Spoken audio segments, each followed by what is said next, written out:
Hello hi എല്ലാവർക്കും ലേണയുടെ പുതിയ വീഡിയോയിലേക്ക് സ്വാഗതം. ഞാൻ ഋതു കൃഷ്ണ. നമ്മൾ ഇന്ന് ഡിസ്കസ് ചെയ്യാൻ പോകുന്നത് ജൂൺ മാസത്തിലെ ആദ്യത്തെ ആഴ്ചയിലെ കറണ്ട് അഫയേഴ്സ് ആണ്. June first week current affairs. June 1 തൊട്ട് 7 വരെയുള്ള കാര്യങ്ങളാണ് നമ്മൾ ഇന്ന് ഡിസ്കസ് ചെയ്യാനായിട്ട് പോകുന്നത്. നമ്മുടെ ചാനൽ നിങ്ങൾ ഇതുവരെ സബ്സ്ക്രൈബ് ചെയ്തില്ല, ലേണിനോ G K and current affairs. നമ്മുടെ ചാനലിന്റെ പ്രത്യേകത എന്താണ്? Why do I ask you to subscribe? നമ്മുടെ ചാനൽ നിങ്ങൾ എന്തുകൊണ്ടാണ് സബ്സ്ക്രൈബ് ചെയ്യാൻ പറയാനുള്ള കാരണം എന്താണെന്ന് ചോദിച്ചു കഴിഞ്ഞാൽ, വീക്ക്ലി കറണ്ട് അഫയേഴ്സ് നമ്മൾ അപ്ലോഡ് ചെയ്യുന്നുണ്ട്, അതുപോലെ തന്നെ മന്ത്ലി കറണ്ട് അഫയേഴ്സ് നമ്മൾ അപ്ലോഡ് ചെയ്യുന്നുണ്ട്, ഒരു വർഷം കഴിഞ്ഞ് കഴിഞ്ഞാൽ ഇയർലി കറണ്ട് അഫയേഴ്സും നമ്മൾ അപ്ലോഡ് ചെയ്യുന്നുണ്ട്. ഓക്കെ, അപ്പൊ 2023 2024 എല്ലാ കറണ്ട് അഫയേഴ്സ് നമ്മുടെ ചാനലിൽ നമ്മൾ അപ്ലോഡ് ചെയ്തിട്ടുണ്ട്, അപ്ഡേറ്റ് ചെയ്തിട്ടുണ്ട്. ഓക്കെ, അപ്പൊ നമുക്ക് ആദ്യത്തെ ചോദ്യത്തിലേക്ക് കടക്കാം. Who won the International Booker Prize in 2025? 2025 International Booker Prize നേടിയത് ആരാണ് എന്നുള്ളതാണ് ചോദ്യം. ദി റൈറ്റ് ആൻസർ ഈസ്, ആരാണ് നേടിയിട്ടിരിക്കുന്നത്? ആരാണ്? Banu Mushtaq become the first Kannada author to win International Booker Prize 2025. ഈ വർഷത്തെ ഇന്റർനാഷണൽ ബുക്കർ പ്രൈസിന് കന്നഡ എഴുത്തുകാരിയും സാമൂഹിക പ്രവർത്തകയുമായിട്ടുള്ള ബാനു മുസ്താഖ് ആണ് അർഹയായിട്ടുള്ളത്. ഹാർട്ട് ലാമ്പ് എന്ന ചെറുകഥ സമാഹാരത്തിനാണ് പുരസ്കാരം കിട്ടിയിരിക്കുന്നത് കേട്ടോ. മാധ്യമ പ്രവർത്തക കൂടിയായിട്ടുള്ള ദീപ ബസ്തിയാണ് കഥാസമാഹാരം ഇംഗ്ലീഷിലേക്ക് മൊഴിമാറ്റിയത്. ആരാണ്? മാധ്യമ പ്രവർത്തക കൂടിയായിട്ടുള്ള ദീപ മസ്തി. ഓക്കെ, ദീപ ബസ്തിയാണ് കഥാസമാഹാരം ഇംഗ്ലീഷിലേക്ക് മൊഴിമാറ്റിയിട്ടുള്ളത്. മറ്റു ഭാഷകളിൽ നിന്ന് ഇംഗ്ലീഷിലേക്ക് വിവർത്തനം ചെയ്യുന്ന പുസ്തകങ്ങൾക്ക് നൽകുന്നതാണ് ഏത്? ബുക്കർ ഇന്റർനാഷണൽ പ്രൈസ് എന്ന് പറയുന്നത്. 50,000 പൗണ്ട്, അതായത് ഇപ്പൊ ഏകദേശം 57 ലക്ഷം രൂപയാണ് സമ്മാനത്തുക. രചയിതാവിനും വിവർത്തനം ചെയ്യുന്നവർക്കും തുക പങ്കിട്ട് നൽകുന്നതായിരിക്കും. ആദ്യമായാണ് ഒരു ചെറുകഥാ സമാഹാരത്തിന് ബുക്കർ ഇന്റർനാഷണൽ ലഭിക്കുന്നത്. ഇന്ത്യയിലേക്ക് ഇത് 2ാം വട്ടമാണ് ബുക്കർ ഇന്റർനാഷണൽ എത്തുന്നത്. ഹിന്ദി എഴുത്തുകാരി ഗീതാഞ്ജലി ശ്രീയുടെ novel 2 of sand 2022 Booker International നേടിയിട്ടുണ്ടായിരുന്നു. അപ്പൊ ബുക്കർ ഇന്റർനാഷണൽ നേടുന്ന ആദ്യ ഇന്ത്യൻ വിവർത്തക ആരാണെന്ന് ചോദിച്ചു കഴിഞ്ഞാൽ അത് ആരാണ്? ദീപ ബസ്തിയാണ് കേട്ടോ. അപ്പൊ ഈ വർഷത്തെ ഇന്റർനാഷണൽ ബുക്കർ പ്രൈസിന് കന്നഡ എഴുത്തുകാരിയും സാമൂഹിക പ്രവർത്തകയുമായിട്ടുള്ള ബാനു മുസ്താഖ് ആണ് അർഹയായി. രണ്ടാമത്തെ ചോദ്യം ഇതാണ്. Which campaign was launched by the National Commission for Women to provide training on how to protect themselves from cyber threats? അതായത് സ്ത്രീകളെ ഡിജിറ്റൽ സാക്ഷരതയെ കുറിച്ച് അറിയിക്കുന്നതിനും പരിചയപ്പെടുത്തുന്നതിനുമായിട്ട് സൈബർ ഭീഷണികളിൽ നിന്നും സ്വയം സുരക്ഷിതരാകാനുള്ള പരിശീലനം നൽകുന്നതിനായിട്ട് ദേശീയ വനിതാ കമ്മീഷന്റെ നേതൃത്വത്തിൽ ആരംഭിച്ച ക്യാമ്പയിൻ ഏതാണ് എന്നുള്ളതാണ്. ക്യാമ്പയിന്റെ പേര് എന്താണ് എന്നുള്ളതാണ് ചോദ്യം. എന്താണ്? The right answer is Yashoda AI എന്നുള്ളതാണ് കേട്ടോ. അപ്പൊ സ്ത്രീകളെ ഡിജിറ്റൽ സാക്ഷരതയെ കുറിച്ച് അറിയിക്കുന്നതിനും അതിനെക്കുറിച്ച് പരിചയപ്പെടുത്തുന്നതിനും സൈബർ ഭീഷണികളിൽ നിന്ന് സ്വയം സുരക്ഷിതരാകാനുള്ള പരിശീലനം നൽകുന്നതിനുമായിട്ട് ദേശീയ വനിതാ കമ്മീഷന്റെ നേതൃത്വത്തിൽ ആരംഭിച്ച ക്യാമ്പയിന്റെ പേര് എന്താണ്? യശോദ AI. ഇതിന്റെ ഒരു എയിം എന്താണെന്ന് ചോദിച്ചു കഴിഞ്ഞു കഴിഞ്ഞാല് രാജ്യത്തുടനീളമുള്ള നഗരങ്ങളിലെയും ഗ്രാമപ്രദേശങ്ങളിലെയും സ്ത്രീകൾക്ക് ആർട്ടിഫിഷ്യൽ ഇന്റലിജൻസ്, സൈബർ സുരക്ഷ, ഡിജിറ്റൽ സാക്ഷരത എന്നിവയിൽ ഇതുവഴി പരിശീലനം നൽകുന്നതായിരിക്കും. അപ്പൊ അതിനെക്കുറിച്ച് പരിശീലനം നൽകുന്നതാണ് ഇത് യശോദ AI എന്ന് പറയുന്നത്. ഇന്ത്യ മുഴുവൻ നടക്കുന്ന ഈ ക്യാമ്പയിൻ സ്കൂളിലൂടെയും അതുപോലെ തന്നെ കോളേജുകളിലൂടെയും പ്രചരിപ്പിക്കുന്നതായിരിക്കും. SHG സ്വയം സഹായ സംഘ അംഗങ്ങൾ, ആശാപ്രവർത്തകർ, അധ്യാപകർ, സർക്കാർ ജീവനക്കാർ, പഞ്ചായത്ത് പ്രതിനിധികൾ എന്നിവരുൾപ്പെടെ വിവിധ വിഭാഗങ്ങളിൽ നിന്നുള്ള സ്ത്രീകളെ ആർട്ടിഫിഷ്യൽ ഇന്റലിജൻസിൽ അതായത് AL പരിശീലനം നൽകിക്കൊണ്ടുള്ള ശാക്തീകരണമാണ് ഈ യശോദ AI എന്നുള്ളതിന്റെ ലക്ഷ്യം എന്ന് പറയുന്നത്. അവിടുത്തെ വനിതാ കമ്മീഷന്റെ ചെയർപേഴ്സൺ ആരാണെന്ന് ചോദിച്ചു കഴിഞ്ഞാൽ വിജയ കിഷോർ രഹത്തർ ആണ് നിലവിലെ ദേശീയ വനിതാ കമ്മീഷന്റെ ചെയർപേഴ്സൺ. ഓക്കെ, അടുത്ത ചോദ്യം. Where did Prime Minister Narendra Modi inaugurate India's first 9000 അല്ലെ 9000 HP ഇലക്ട്രിക് ലോക്കോമോട്ടീവ്? അതായത് ഇന്ത്യയിലെ ആദ്യത്തെ തന്നെ HP ഇലക്ട്രിക് ലോക്കോമോട്ടീവ് എഞ്ചിൻ പ്രധാനമന്ത്രി നരേന്ദ്രമോദി ഉദ്ഘാടനം ചെയ്തത് എവിടെയാണ് എന്നുള്ളതാണ് ചോദ്യം. അത് എവിടെയാണ്? ദ റൈറ്റ് ആൻസർ ഈസ് എവിടെയാണ്? ഗുജറാത്തിലാണ് കേട്ടോ. PM Modi to launch India's first 9000 NP locomotive in Gujarat. അപ്പം ഇവിടെ ഗുജറാത്തിലെ ദാഹോദ് ഇലക്ട്രിക് ലോക്കോമോട്ടീവ് ഫാക്ടറിയിലാണ് എഞ്ചിൻ നിർമ്മിച്ചിട്ടുണ്ടായിരുന്നത്. 4500 മുതൽ 5000 ടൺ വരെ ഭാരം വഹിക്കാൻ കഴിയുന്ന ഒറ്റ എഞ്ചിന് 120 കിലോമീറ്റർ വരെയാണ് വേഗം ഉണ്ടായിരിക്കുക. ഓക്കെ, ജർമ്മൻ കമ്പനി ആയിട്ടുള്ള സീമെൻസുമായി ചേർന്ന് 20,000 കോടി രൂപ ചെലവിലാണ് ദാഹോദിൽ ഫാക്ടറി സജ്ജമാക്കിയിട്ടുള്ളത്. അശ്വിനി വൈഷ്ണവാണ് നിലവിലെ റെയിൽവേ മന്ത്രി. അപ്പൊ നിലവിലെ റെയിൽവേ മന്ത്രി ആരാണ്? അശ്വിനി വൈഷ്ണവാണ് കേട്ടോ. ഓക്കെ അല്ലേ? അപ്പൊ world prime minister Narendra Modi inaugurate India's first HP electric locomotive എവിടെയാണ്? ഗുജറാത്തിലാണ്. ഓക്കെ, ക്ലിയർ അല്ലേ? ഇനി നമ്മൾ എന്ത് പറഞ്ഞാലും അതിനെ കുറിച്ച്, അല്ലെങ്കിൽ നമ്മൾ ഏത് സ്റ്റേറ്റിനെ കുറിച്ച് പറഞ്ഞാലും അതിനെ കുറിച്ച് വളരെ ഡീറ്റെയിൽ ആയിട്ട് പഠിക്കാറുണ്ട് അല്ലെ. അപ്പൊ ഗുജറാത്ത് പറഞ്ഞോളൂ, എന്തൊക്കെ കാര്യങ്ങളാണ് ഗുജറാത്തിനെ കുറിച്ച് പറയാനുള്ളത്? പ്രാചീന കാലത്ത് ഗുർജരം എന്നറിയപ്പെടുന്ന ഇന്ത്യൻ സംസ്ഥാനമാണ് അല്ലെ. ഇതിഹാസങ്ങളുടെ നാട് എന്നറിയപ്പെടുന്ന സംസ്ഥാനമാണ്. ഏറ്റവും കൂടുതൽ കടൽ തീരമുള്ള സംസ്ഥാനമാണ്. ഏകദേശം 1600 കിലോമീറ്ററോളം കടൽ തീരമുള്ള സംസ്ഥാനമാണ് ഗുജറാത്ത്. ഇന്ത്യയുടെ ഏറ്റവും പടിഞ്ഞാറ് ഭാഗത്തായി സ്ഥിതി ചെയ്യുന്ന സംസ്ഥാനമാണ്. സംസ്ഥാന രൂപീകരണം മുതൽ സമ്പൂർണ്ണ മദ്യ നിരോധനം നിലവിലുള്ള ഏക സംസ്ഥാനം അത് ഗുജറാത്താണ്. തദ്ദേശ സ്വയംഭരണ തെരഞ്ഞെടുപ്പിന് വോട്ടിംഗ് നിർബന്ധമാക്കിയ ആദ്യ സംസ്ഥാനം ഗുജറാത്താണ്. ഇന്ത്യയിൽ ഏറ്റവും കൂടുതൽ ഉപ്പ്, നിലക്കടല, പരുത്തി, ബജ്ര എന്നിവ ഉൽപ്പാദിപ്പിക്കുന്ന സംസ്ഥാനം ഏത് തന്നെയാണ്? ഗുജറാത്ത് തന്നെയാണ് കേട്ടോ. കടൽത്തറയിൽ നിന്ന് ഏറ്റവും കൂടുതൽ എണ്ണ ഖനനം ആദ്യമായി ആരംഭിച്ച സംസ്ഥാനം ഏത് തന്നെയാണ്? ഗുജറാത്ത് തന്നെയാണ്. ഇന്ത്യയിൽ ആദ്യമായിട്ട് കാലാവസ്ഥാ നിരീക്ഷണ ഡിപ്പാർട്ട്മെന്റ് നിലവിൽ വന്ന സംസ്ഥാനം ഗുജറാത്താണ്. നിലവിൽ വന്നപ്പോഴാണ് 1960 മെയ് 1-നാണ്. ഔദ്യോഗിക മൃഗം ഏഷ്യൻ സിംഹമാണ്. ഔദ്യോഗിക പക്ഷി ഗ്രേറ്റ് ഫ്ലെമിംഗോയാണ്. ഔദ്യോഗിക പുഷ്പം മാരിഗോൾഡ് ആണ്. ഔദ്യോഗിക വൃക്ഷം മാവാണ് കേട്ടോ.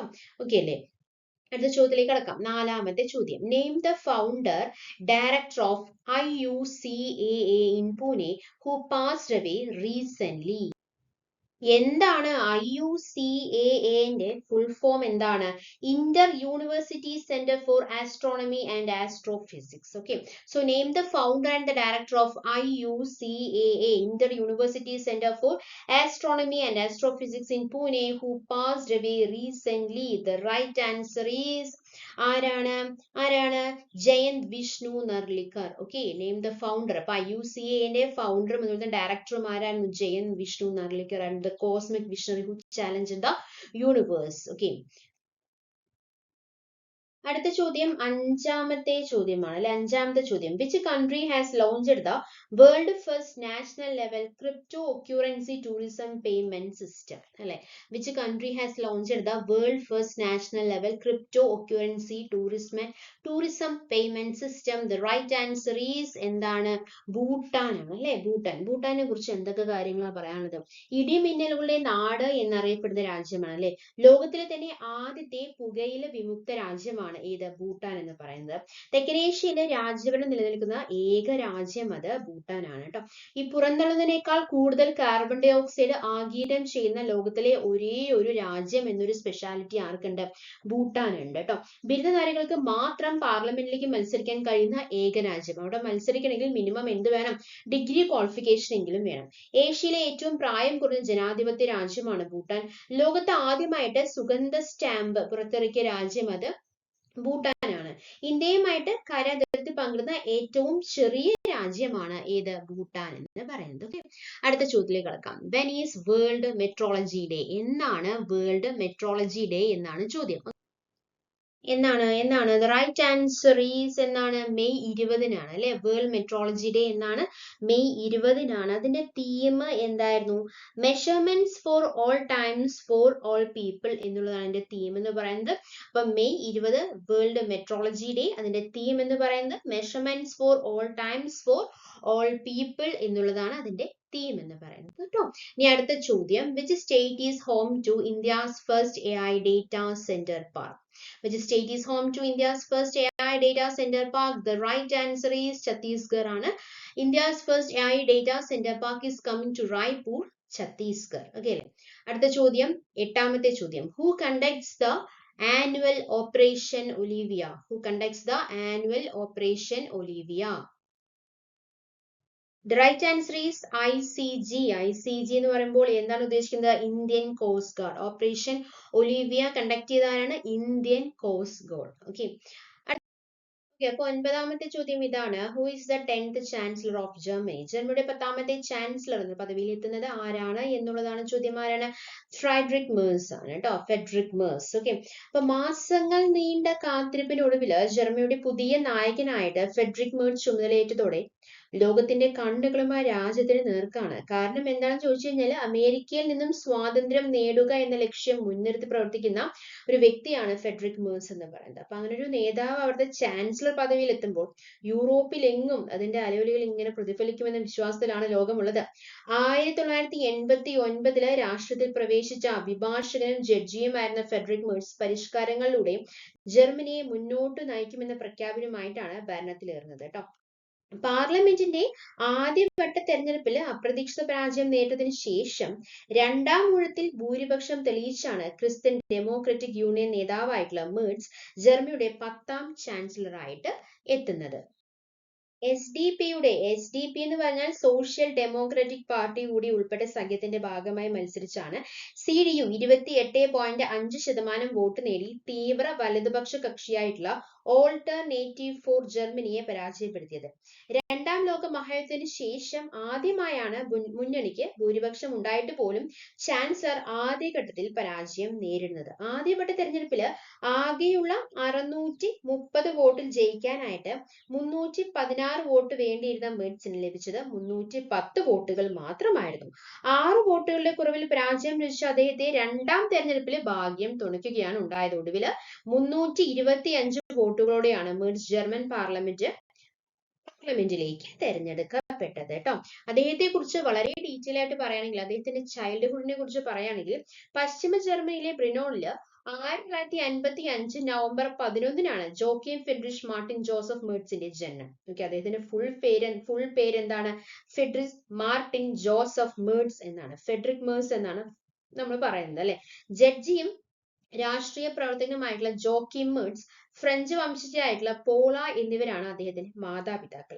ജഡ്ജിയും അഭിഭാഷകനുമായിട്ട് വർഷം തോറും നിയമവഴികളിലൂടെ യാത്ര ചെയ്ത ഫ്രെഡറിക് 1989 യൂറോപ്യൻ പാർലമെന്റിലേക്ക് തെരഞ്ഞെടുക്കപ്പെട്ടതോടെയാണ് രാഷ്ട്രീയ രംഗത്തിൽ എത്തുന്നത്.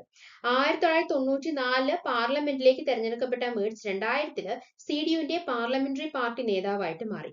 2 വർഷത്തിന് ശേഷം അംഗല മെർക്കലിന് ശേഷം വിട്ടു നൽകിയ മേഴ്സ് 2009 രാഷ്ട്രീയം വിട്ട് കോർപ്പറേറ്റ് അഭിഭാഷകനായിട്ട് കരിയർ തുടർന്നു.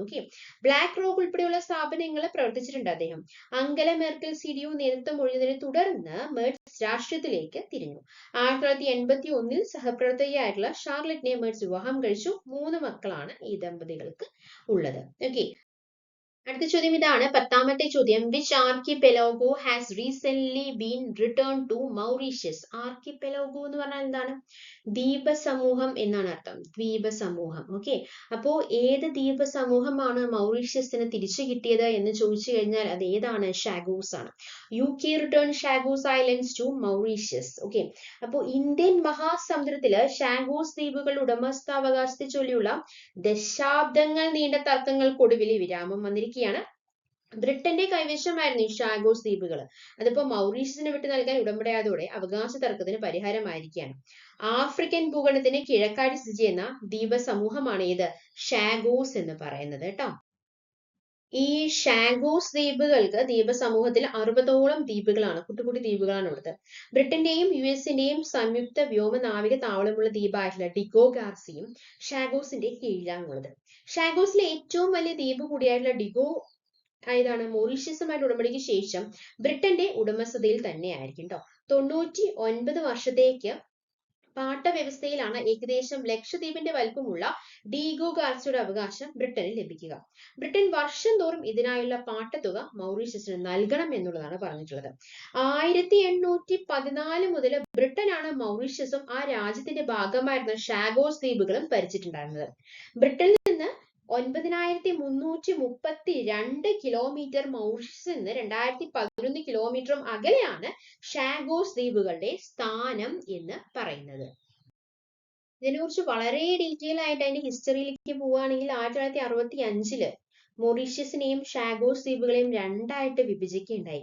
1968 65 വിഭജിച്ചു. 68 മൗറീഷ്യസിന് സ്വാതന്ത്ര്യം നൽകിയെങ്കിലും ഷാഗോസ് ദ്വീപുകൾ ബ്രിട്ടീഷ് ഇന്ത്യൻ ഓഷ്യൻ ടെറിട്ടറി എന്ന പേരിലാണ് കൈവശം വെച്ചിട്ടുണ്ടായിരുന്നത്.